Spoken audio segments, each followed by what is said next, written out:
On avait terminé l'exercice 8. Alors maintenant, je passe à l'exercice 9. Alors l'exercice 9, c'est le calcul d'un DL, d'un développement limité, au voisinage d'un point. C'est pas au voisinage de 0, hein, au voisinage d'un point non nul. Alors si vous regardez l'exercice, la première fonction, c'est au voisinage de pi sur 4, et la deuxième fonction, c'est au voisinage de pi sur 3. On a vu les différentes méthodes, comment calculer un DL au voisinage de 0.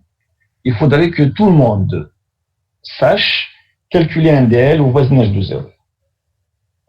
Alors maintenant, comment calculer un DL au voisinage d'un point qui est non nul? Donc c'est ça l'objet de l'exercice 9. Et puis l'objet de l'exercice 10, c'est comment calculer un DL, développement limité, au voisinage de plus l'infini ou bien de moins l'infini.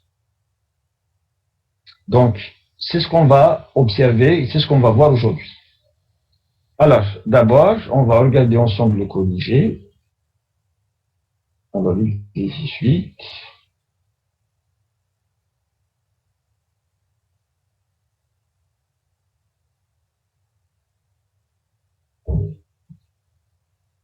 Voilà. Donc, c'est pas l'exercice 8 apparemment. Alors, pardon. Non, c'est l'exercice 9, pardon. Hein, c'est moi qui me suis trompé. Donc, c'est l'exercice 9. Voilà l'exercice 9. Alors, il s'agit du développement limité au voisinage d'un point. Donc, je vous ai donné un rappel. Le développement limité d'une fonction f au voisinage d'un point x0 non nul. Alors, il se ramène. Il y a des gens qui attendent, donc juste le temps de les accepter. Alors, donc, je reprends. Le DL d'une fonction f au voisinage d'un point x0, pour faire son calcul, il se ramène à un développement limité au voisinage de 0. Donc, le développement limité au voisinage d'un point x0, il se ramène au développement limité au voisinage de 0. Alors, comment? Par quel moyen? En faisant un changement de variable.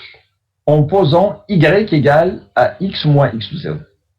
Et on a vu, quand on fait un changement de variable, il faut toujours regarder dans quel voisinage je vais être. Alors ici, je suis au voisinage de x0. Ça veut dire que le x, il tend vers x0. Alors, quand x tend vers x0, ma nouvelle variable y, elle tend vers quoi? Y, elle tend vers 0. Et donc, en faisant ce changement de variable, je passe de x0 à 0. Donc, je me ramène au voisinage de 0. Donc, c'est ça qu'il faut retenir.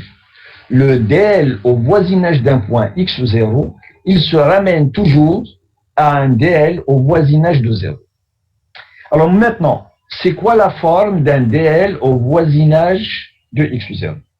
Alors, il faut savoir que le DL au voisinage de 0, comment ça s'écrit? Alors, le DL d'une fonction f au voisinage de 0, il s'écrit comme ça. Alors, c'est pas x0,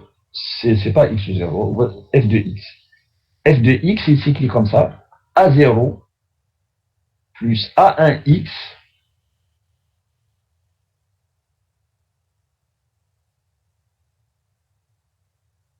plus A2x2, ainsi de suite, jusqu'à ANxn, quand on veut s'arrêter à l'ordre n.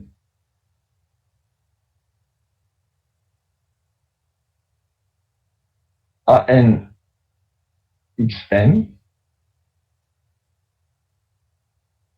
plus un petit o de xn. Voilà ce qu'on appelle un DL au voisinage de 0. C'est ça la forme d'un DL au voisinage de 0. Donc ça s'appelle un DL à l'ordre n au voisinage de 0. Alors, dans l'exercice 9, on vous demande un DL au voisinage de x0.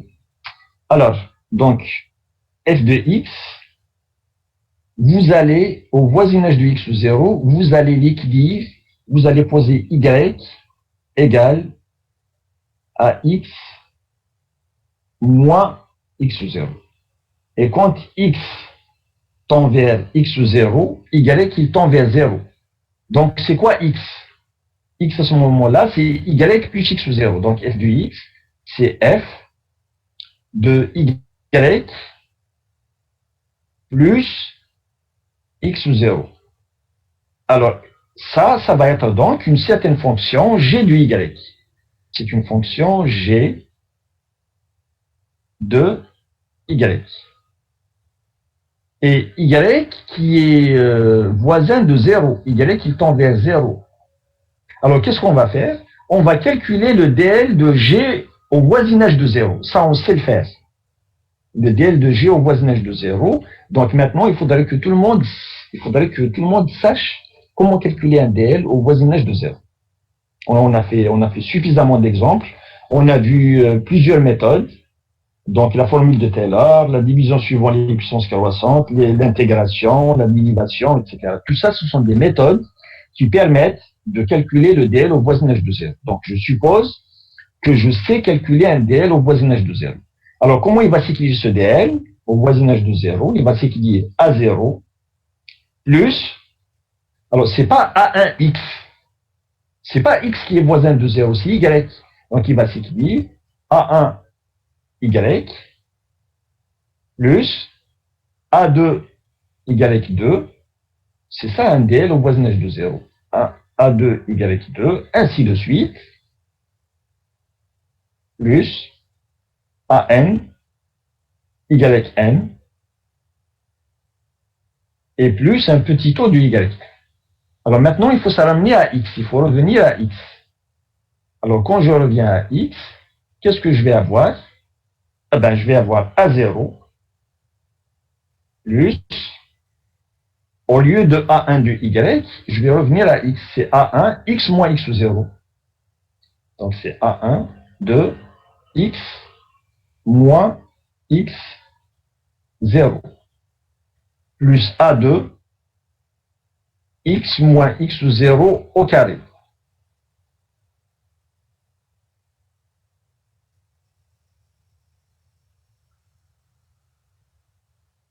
Ainsi de suite, plus AN x moins x0 à la puissance n.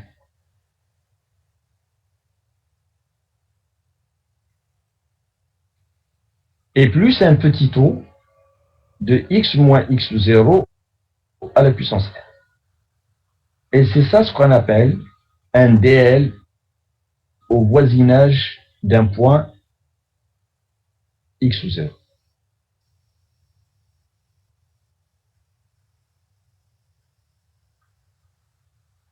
Donc, il ne faut pas développer x moins x ou 0 au carré, etc. Il ne faut pas le développer. Il faut laisser les choses comme ça. Donc, ce sont, au lieu que ce soit des puissances de x, ça va être des puissances de x moins x ou 0.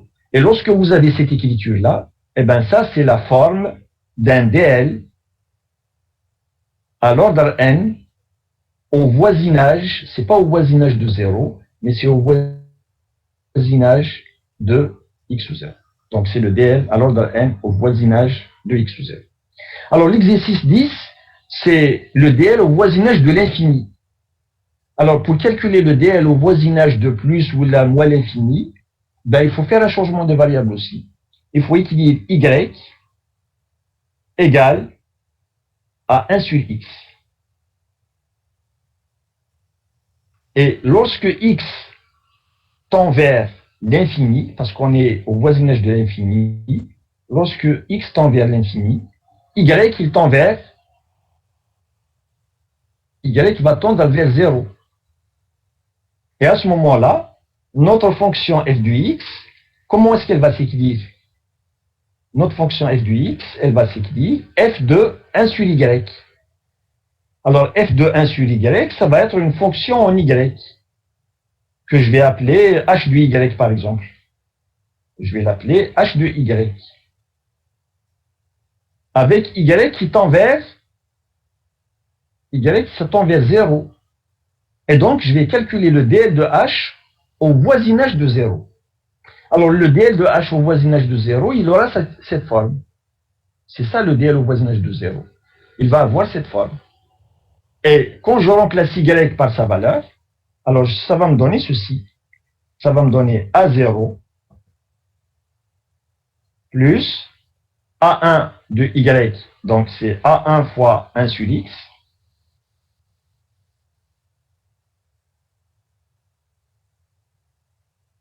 plus A2 fois 1 sur x2,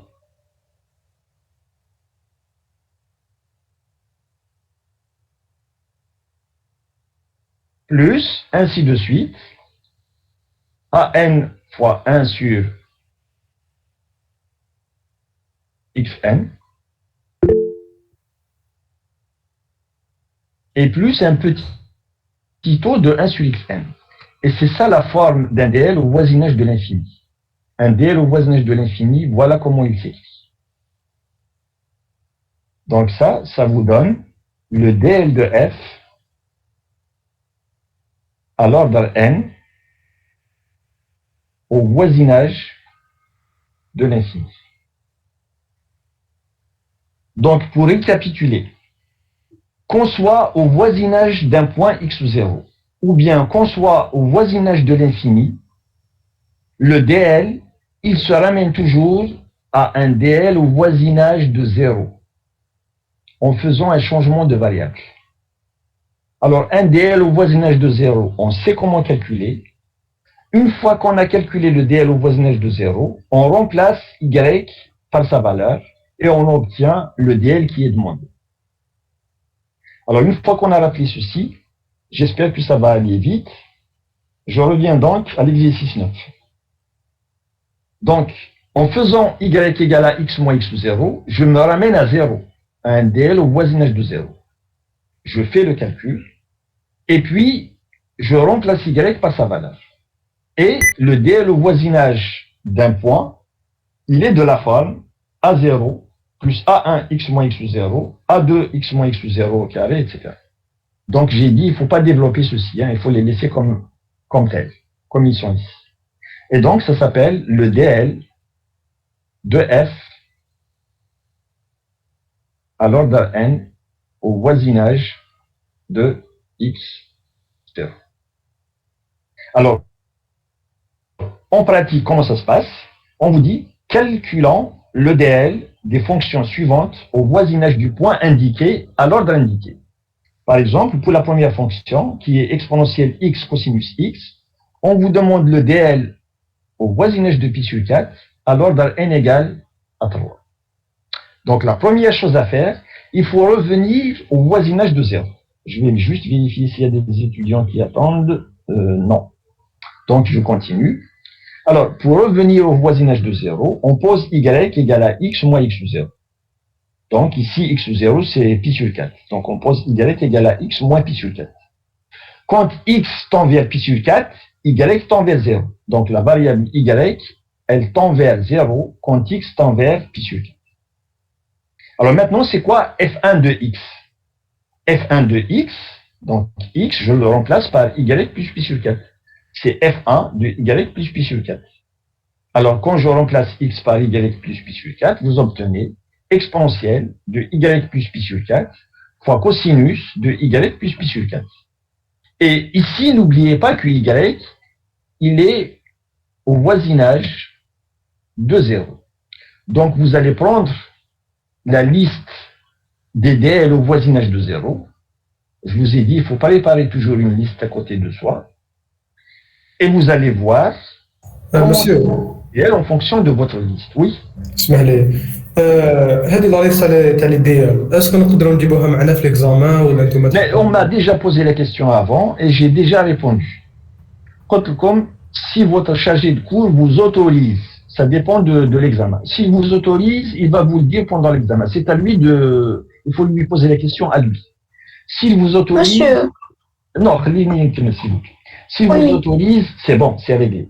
S'il ne vous autorise pas, en général, si vous regardez les sujets d'analyse, Winken les DL, à la fin du sujet, on vous donne le DL qu'il faut utiliser. Si vous avez besoin uniquement du DL, par exemple, de l'exponentiel et du cosinus, c'est pas la peine d'avoir toute la table.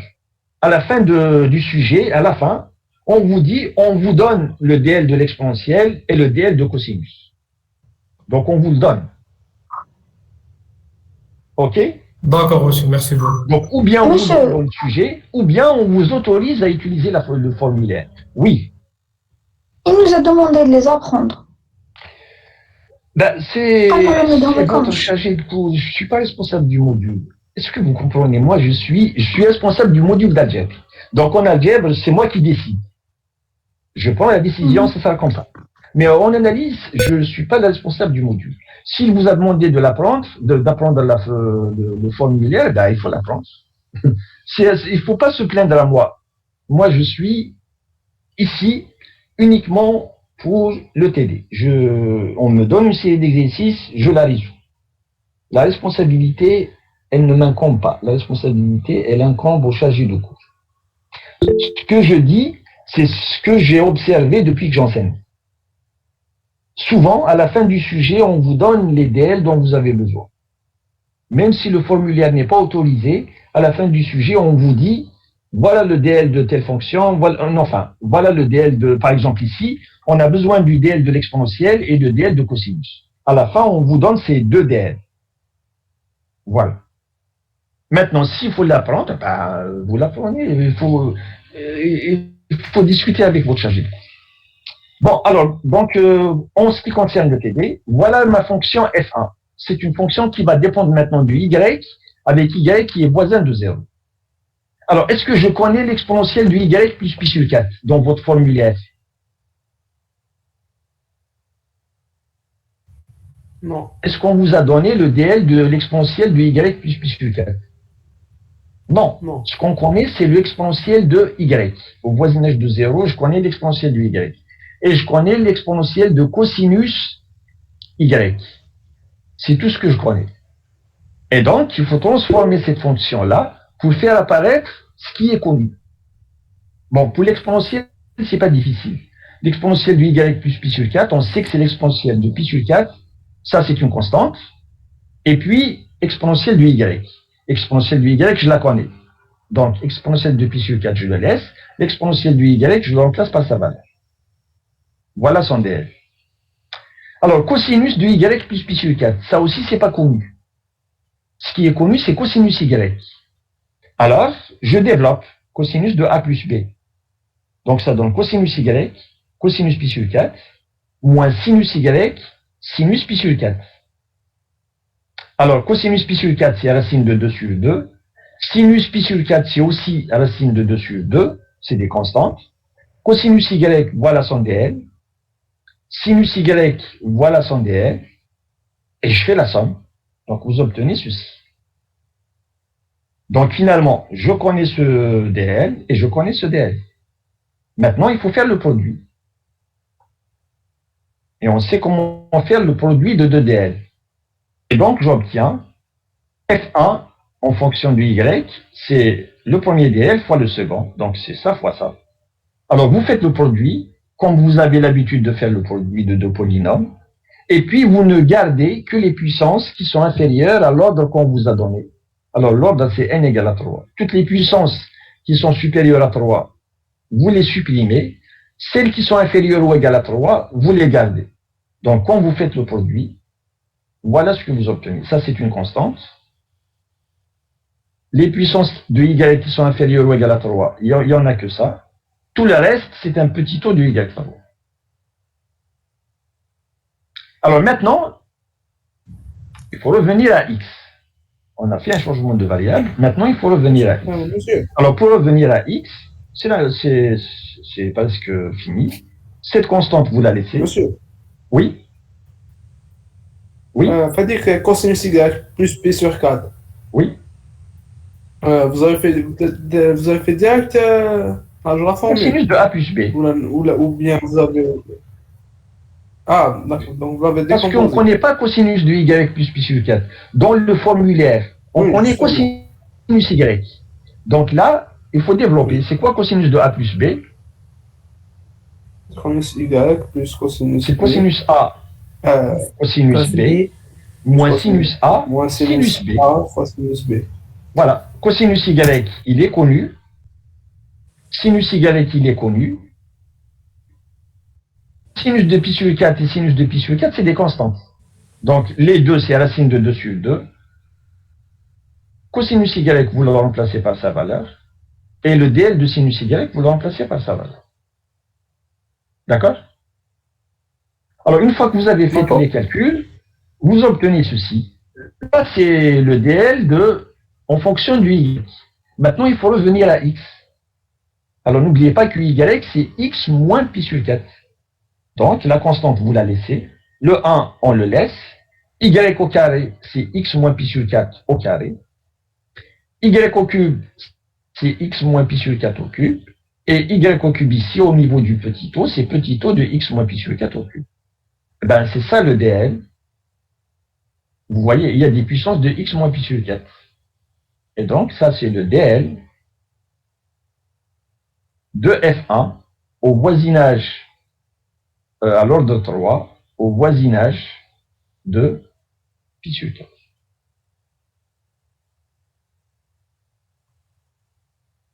Alors, qu'est-ce qu'on a fait?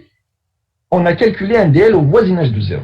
Donc, le DL au voisinage d'un point, il se ramène à un DL au voisinage de 0.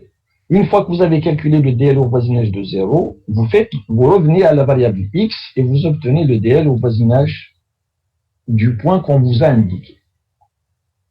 Alors, si vous avez suivi, on va refaire la même chose pour la fonction f2. f2, c'est ln de sinus x. Mais ce n'est pas au voisinage de 0. C'est au voisinage de pi sur 3 à l'ordre 2. Et donc, là aussi, il faut se ramener au voisinage de 0.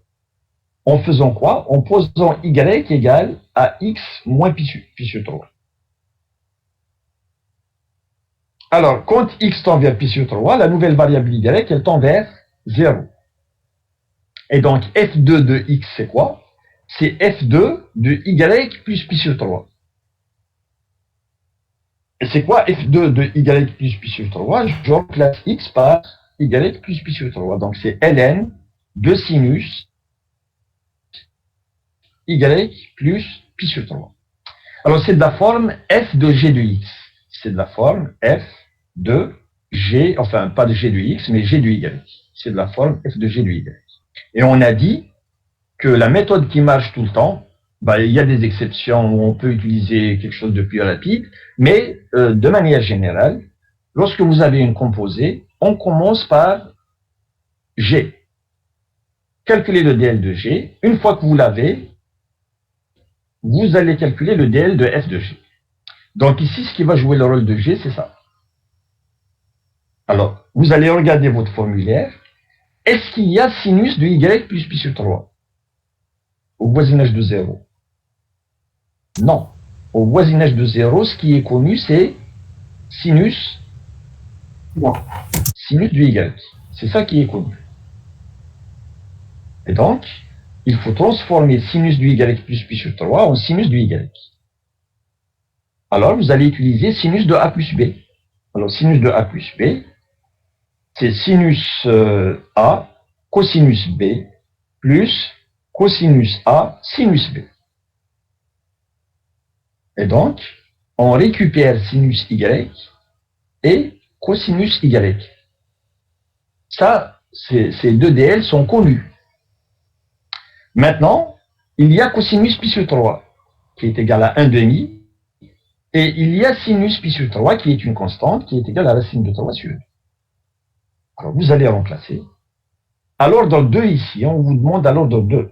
Sinus y à l'ordre 2, c'est y plus petit o de y2.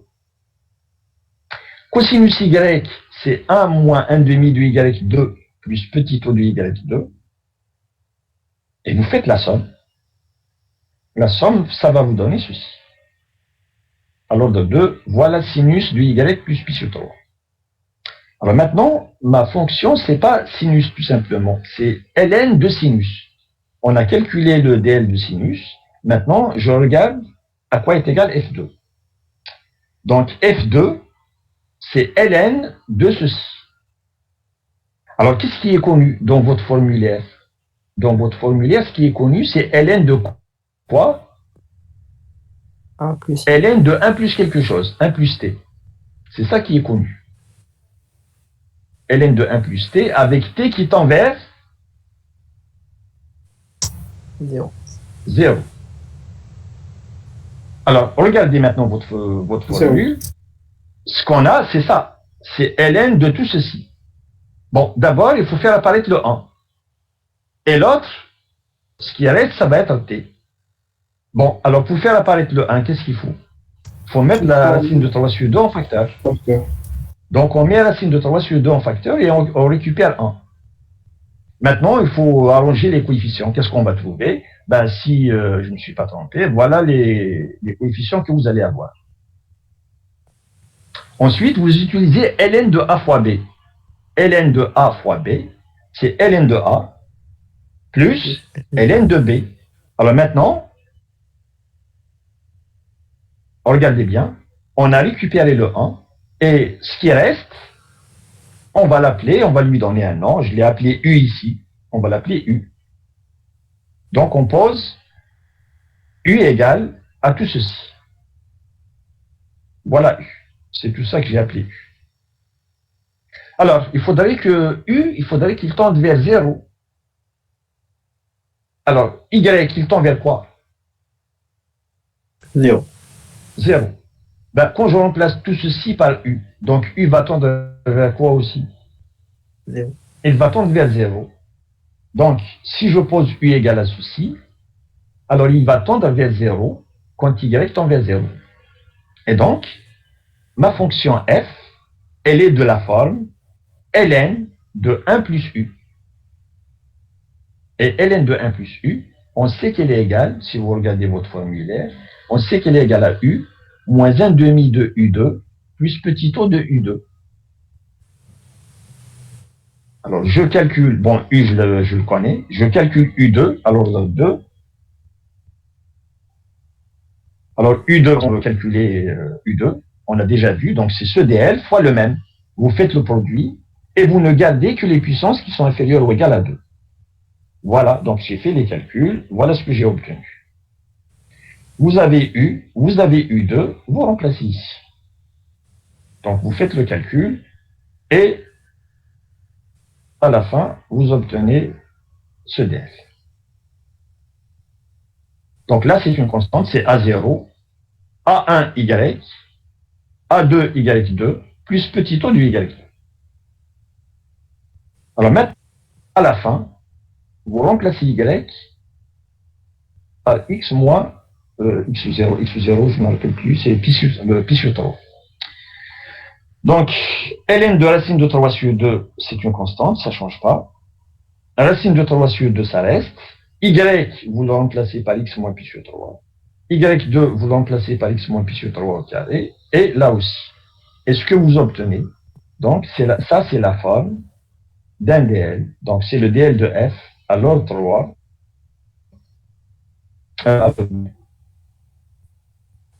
Au voisinage de pi sur.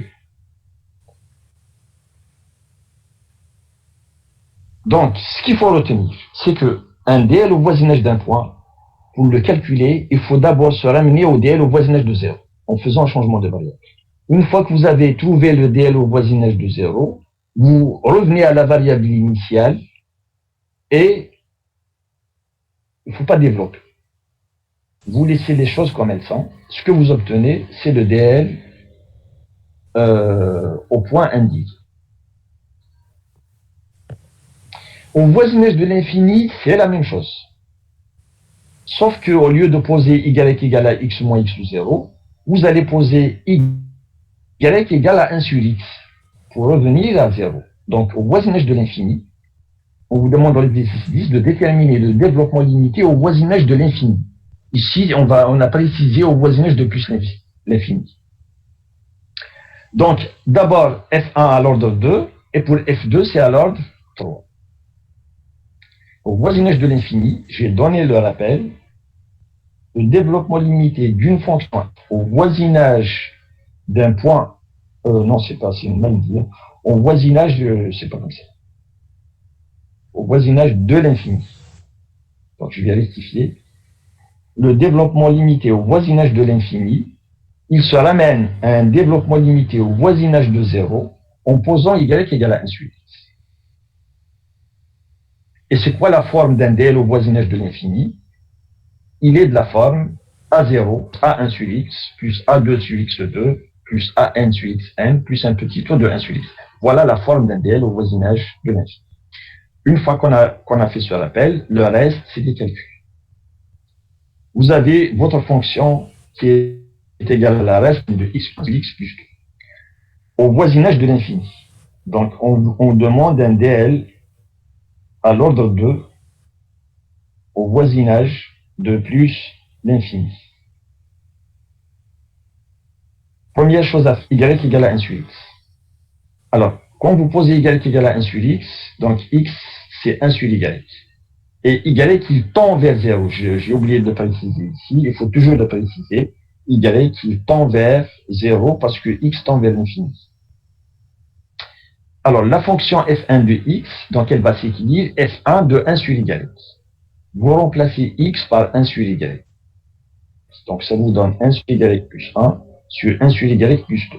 Vous réduisez au même dénominateur, vous simplifiez le y, et ça vous donne la racine de 1 plus y sur 1 plus 2y. Et là, je suis au voisinage de 0. Et donc, vous pouvez utiliser votre formulaire. Premièrement, la fonction, qu'est-ce qu'on connaît? On connaît la racine de quoi dans le formulaire? Qu'est-ce qu'on connaît? 1 plus x. On connaît la racine de 1 plus x, ou bien de 1 plus y. Ici, la variable qui tend vers 0, c'est y. Ça, c'est connu. La racine de 1 plus y, on la connaît. Quand y tend vers 0, ou la 1 plus t de manière générale, 1 plus u, peu importe, je connais la racine de 1 plus t quand t tend vers 0. Et la formule générale, en fait, c'est pas la racine, la formule générale, c'est 1 plus t à la puissance alpha. De manière générale, 1 plus t à la puissance alpha, on la connaît. Et qu'est-ce qui me donne la racine? C'est alpha égale. La racine, c'est pour alpha égale à 1 demi. On connaît pour n'importe quel alpha. Bon, alors donc ici, il faut se ramener à ce DL. C'est 1, la racine de 1 plus. Alors, donc la première chose à faire, c'est équilibrer correctement cette quantité. Il faut la ramener à quelque chose qui s'équilibre 1 plus t. Et donc, la première chose à faire, c'est la division suivant les puissances croissantes. À l'ordre 2. Alors, 1 plus y sur 1 plus 2y, c'est 1 moins y plus 2y2 plus petit taux de y. Alors, j'ai pas dit d'où ça vient. Bon, si vous voulez, donc, vous faites la division suivant les puissances croissantes. Vous faites la division, voilà ce que vous avez obtenu. Alors maintenant, une fois que vous avez obtenu la quantité qui est à l'intérieur de la racine, F1, donc elle va s'écrire comme ça. Alors, pour la ramener à quelque chose qui est de la forme 1 plus t, alors vous allez prendre tout ceci, et vous allez l'appeler t, ou là vous allez l'appeler u.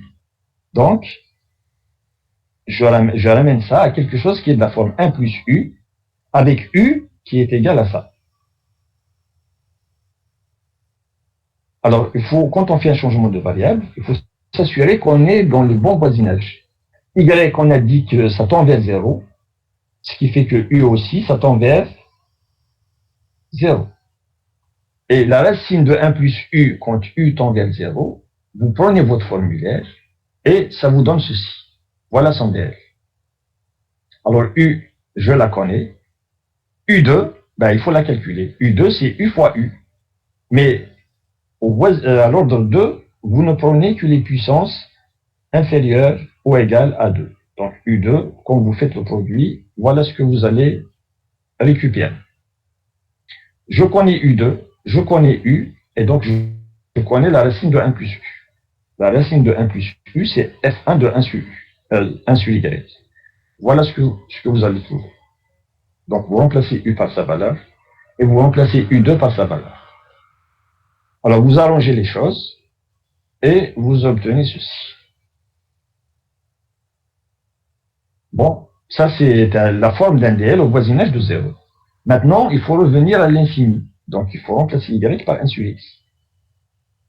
Et en remplaçant y par 1 sur x, on va avoir 1 moins 1 sur 2x plus 7 sur 2 plus un petit taux de 1 sur x2. Est-ce que c'est la forme d'un DL au voisinage de l'infini? Est-ce que c'est ça la forme d'un DL au voisinage de l'infini? Oui. Oui. Au lieu d'avoir les puissances de x en haut, vous avez les puissances de x en bas. Voilà la forme d'un DL au voisinage de l'infini. Et c'est exactement la même chose ici. Monsieur, Attendez. Voilà. On a obtenu exactement la même chose. Non, ça c'est pour F2. Alors, où est-ce qu'il est le F1? Voilà, F1 il est ici.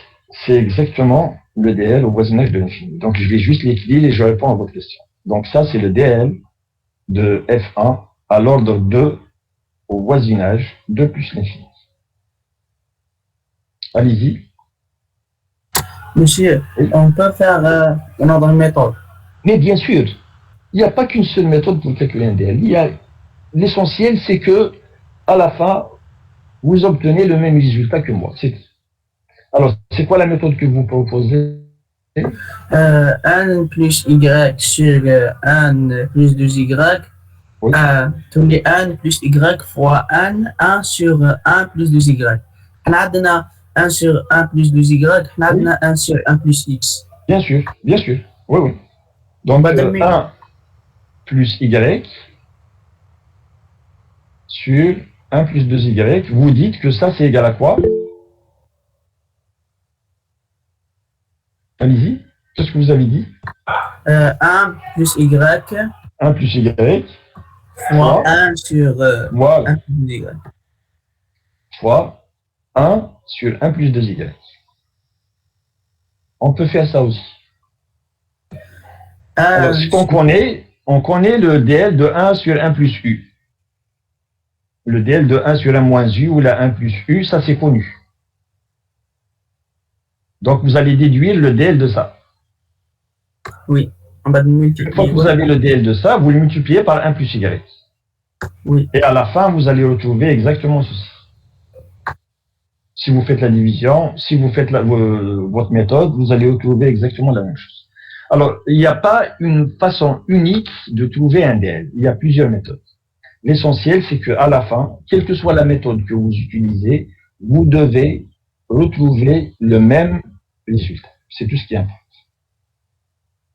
Donc, vous avez le droit de faire ceci, effectivement. C'est bien. Oui. C'est lorsque vous avez un DL sur un autre DL. Un polynôme sur un polynôme. Lorsque vous avez un polynôme sur un polynôme. Ou bien un DL sur un DL. À condition, il y a juste une condition. Il ne faudrait pas que le dénominateur en 0, il ne faut pas que ce soit égal à 0.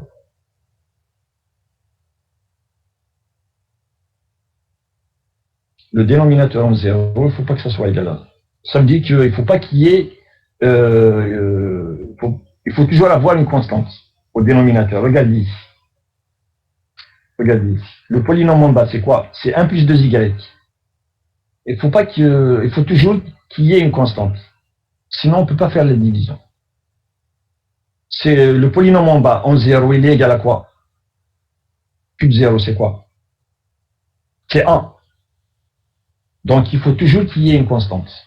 C'est la seule condition. Il faut que le dénominateur en 0, il faut qu'il soit non nul. Si c'est non nul, ça marche. La division est toujours possible. D'accord? Donc, dès que vous avez un polynôme sur un autre polynôme, ou bien un DL sur un autre DL, vous pouvez faire la division. Il faut juste s'assurer que cube 0 n'est pas égal à 0.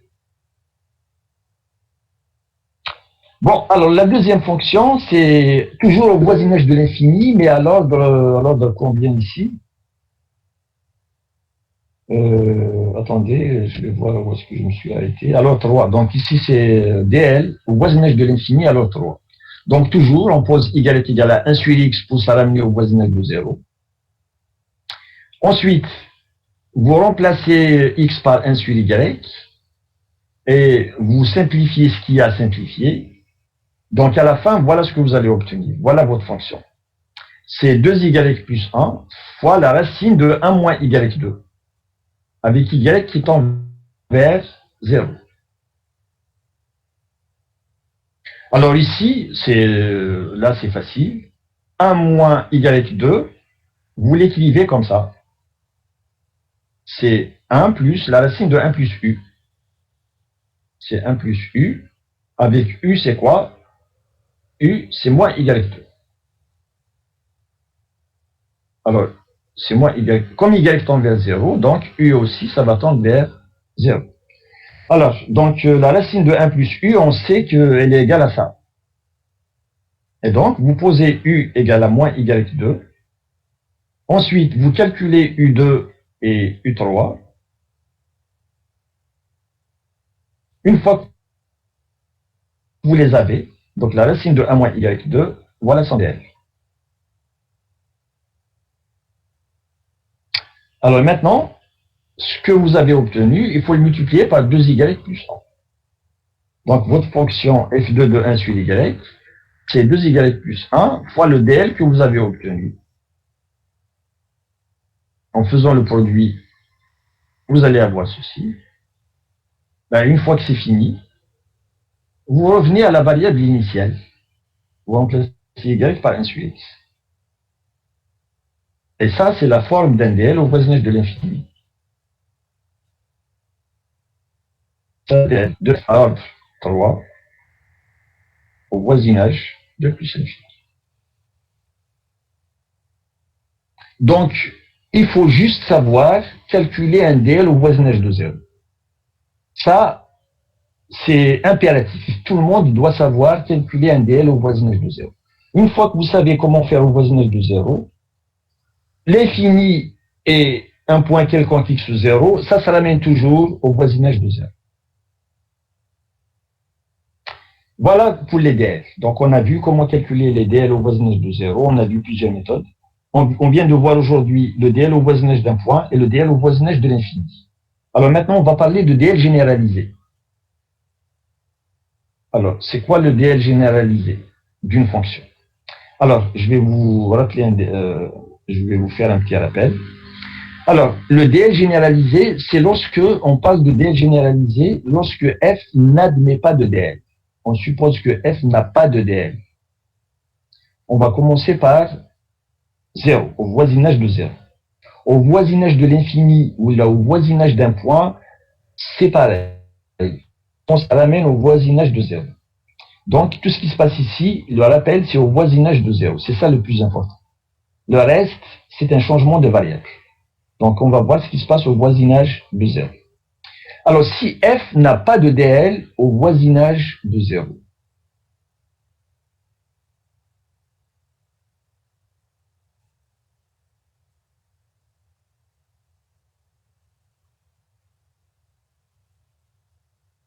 alors, comment savoir, par exemple, qu'une fonction n'a pas de dl au voisinage de 0? Alors, il y a un moyen de savoir. Ce n'est pas le seul. Mais il y a un moyen de savoir qu'une fonction n'a pas de dl. Quand une fonction admet un dl, ce dl-là, il s'écrit comment? Il s'écrit comme ça. Si une fonction admet un dl au voisinage de 0, il s'écrit comme ça. Et donc, c'est quoi la limite de f de x quand x tend vers 0? A0. C'est A0. Donc, quand une fonction admet un dl, donc si le dl existe, alors la limite existe. La limite de f existe. C'est A0. Alors, c'est quoi la contraposée? La contraposée, c'est si la limite n'existe pas, est-ce que le dl existe? Non. Non. Donc, un moyen de savoir qu'une fonction n'a pas de dl, c'est de regarder sa limite. Si la limite n'existe pas, ou si elle est infinie, donc la fonction n'a pas de DL. Je parle de 0, au voisinage de 0. Donc f n'a pas de DL au voisinage de 0. Alors si elle n'a pas de DL au voisinage de 0, mais si par exemple, on remarque que x à la puissance quelque chose, x à la puissance n fois f, mais celle-là, elle admet un DL. Si on remarque que ça admet un DL.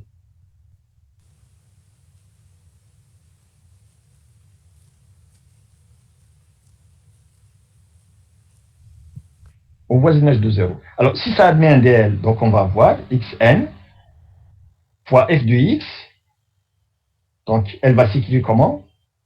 Comme ça admet un DL, donc ça s'écrit A0 plus A1x, ainsi Un x plus n moins 1. voilà, plus A2. ANXN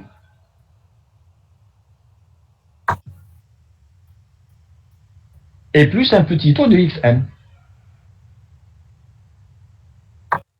Voilà son DL au voisinage de 0. Ben, à ce moment-là, c'est quoi f de x? A0 sur x puissance n. Mais il faut diviser par ça. Donc, c'est 1 sur xn. Alors, parce que j'ai du mal à écrire, c'est 1 sur xn fois tout ceci. D'accord? Ben, c'est ça ce qu'on appelle le DL de f. C'est pas un DL. C'est un DL généralisé. C'est pas un DL, parce que la fonction n'admet pas un DL. Et ça,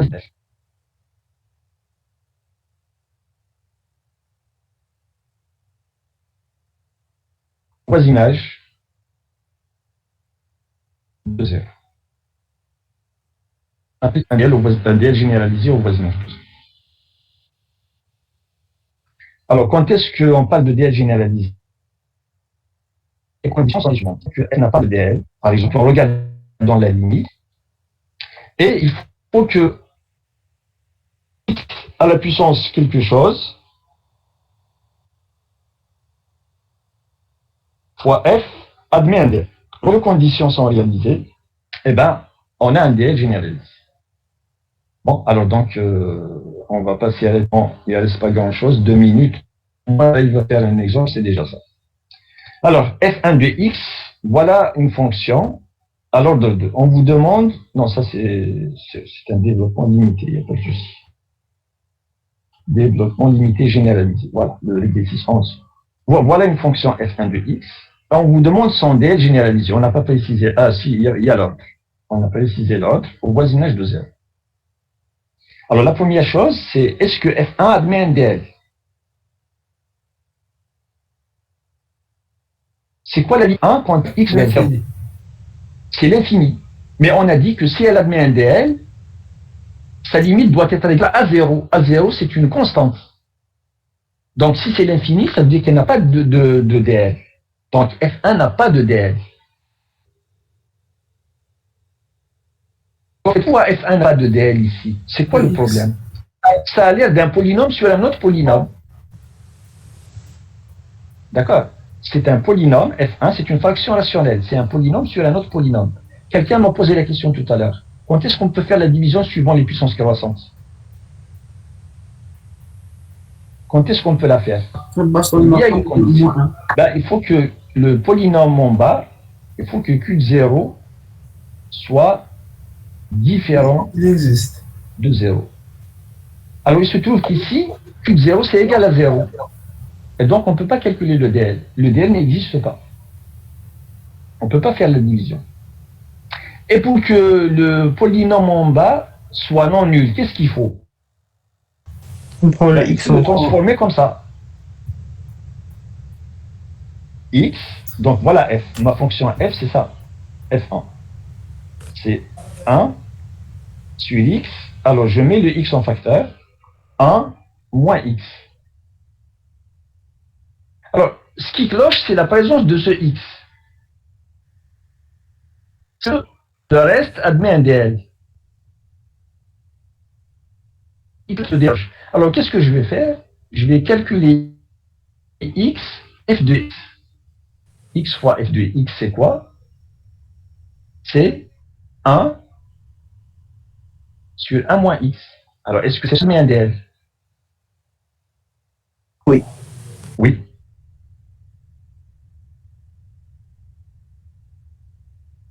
Eh ben, addition, c'est f de DL, mais x à la puissance quelque chose fois f admet un DL. Alors ici, la puissance ici, c'est 1.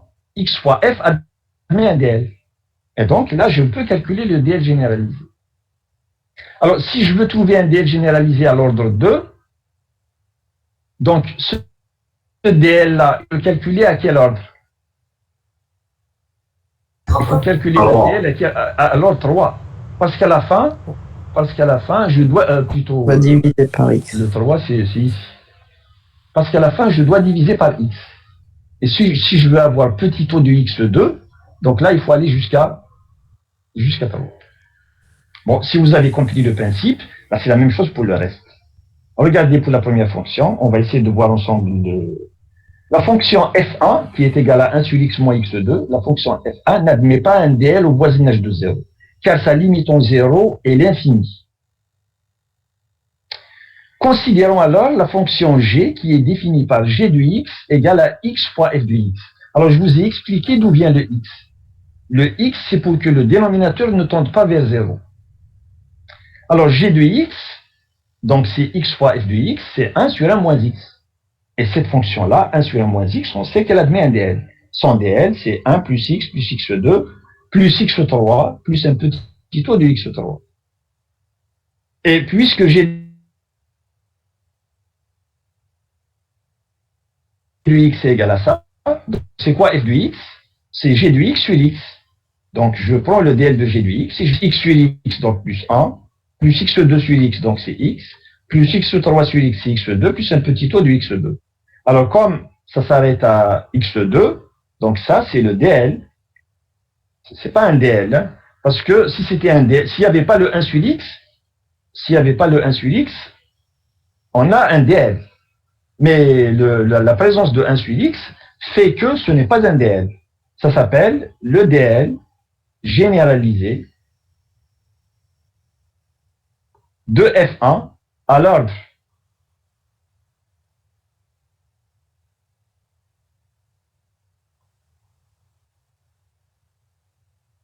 l'ordre 2. Regardez le petit taux, donc c'est à l'ordre 2, au voisinage de 0.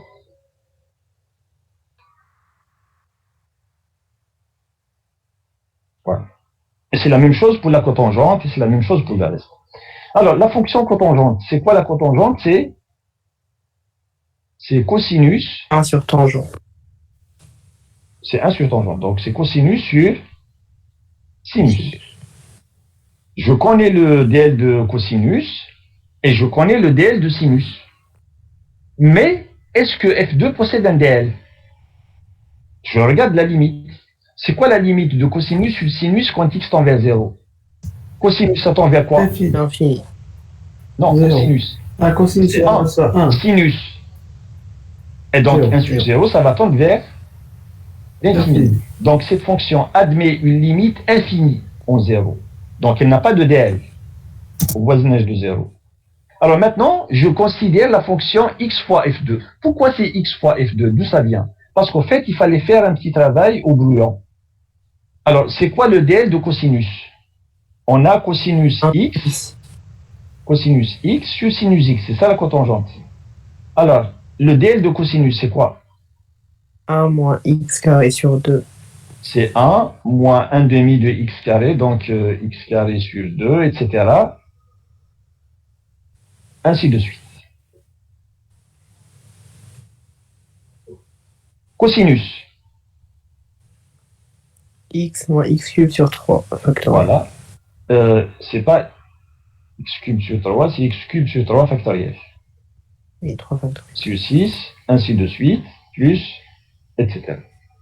Est-ce que je peux faire la division? Un DL sur un DL, il peut se calculer par la division suivant les puissances croissantes. Est-ce que je peux faire la division ici? Non. Ben non, il faut que le dénominateur, il ne faut pas qu'il soit égal à 0 en 0. Alors que ici, quand x tend vers 0, ça me donne 0 en bas. Donc, je ne peux pas faire la division. Alors, ce qu'il faut faire, c'est éliminer ce qui fait que ça tend vers 0. Donc, c'est x2 sur 2, ainsi de suite, sur, alors, vous avez x au cube, le suivant c'est x5, ainsi de suite. Donc, je peux mettre le x en facteur. C'est x fois 1 moins x carré sur 6, plus, ainsi de suite. Alors, qu'est-ce qui admet un DL? Ben, ce qui admet un DL, c'est ça. Parce que c'est la division suivant les puissances croissantes, et en bas, ça ne tombe pas vers 0, ça tombe vers 1. Donc la division, elle est possible. Et pour que la fonction soit égale à ça, si je l'appelle, c'était quoi la fonction, comment on l'a appelée dans le truc? Comment on l'a appelée? F, je ne sais plus comment on l'a appelée. Si je l'appelle F, donc qu'est-ce qui admet un DL? C'est X fois F. X fois F, ça admet un DL. Et donc, c'est pour ça que j'ai dit ici, on pose, où est-ce qu'elle est? On pose H de X égale à X fois F2. Donc, le X, ça vient, ce qui justifie l'existence de H, c'est ce que je viens de faire maintenant. Donc, X fois F2, ça admet un DL. On a cosinus c'est égal à ceci, sinus c'est égal à ceci, et donc, H c'est quoi? C'est X fois F2. Donc, c'est X fois le DL de cosinus sur le sinus. On voit qu'on peut simplifier par X, et donc on trouve ce DL-là sur ce DL. Alors, comme le dénominateur ne tend pas vers 0, donc la division est possible. En faisant la division comme on a appris, on obtient ceci. Alors, comme H admet un DL,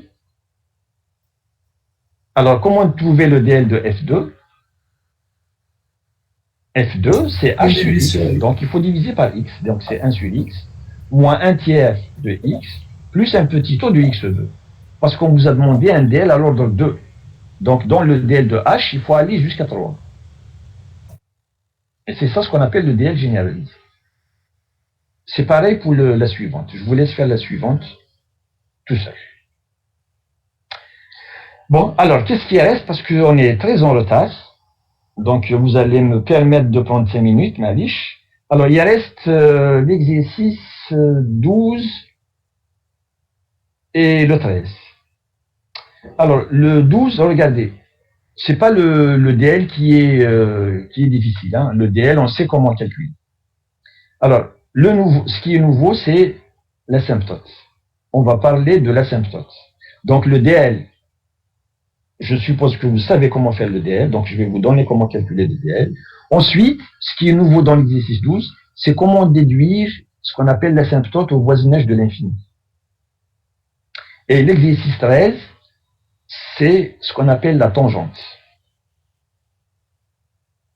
Donc il nous reste à parler de l'asymptote, de la tangente, et puis l'exercice 14, c'est un calcul de limite.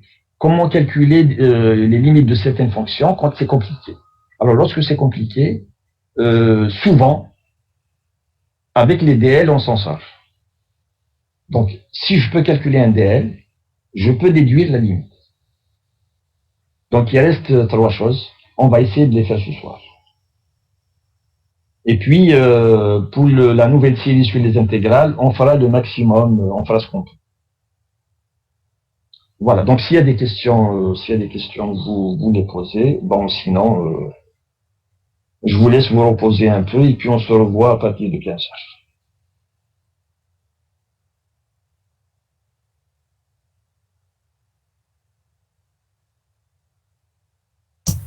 Monsieur, à propos d'interro d'âge, vous l'avez quoi? Vous avez fini la correction? Oui, j'ai fini, oui. Vous voulez que je vous envoie les notes? Oui. Oui, d'accord. Merci, Parce que j'ai pas voulu, parce qu'il y a des mauvaises notes, ça risque de décourager certains étudiants. Donc je me suis dit, j'attends l'examen final, et puis voilà. Maintenant, si vous voulez les avoir, ça me dérange pas. D'accord. Voilà. C'est à vous de voir, il n'y a pas de souci. Si vous voulez que je vous les donne de façon individuelle, donc celui qui veut connaître sa note, il m'envoie un mail et je lui réponds.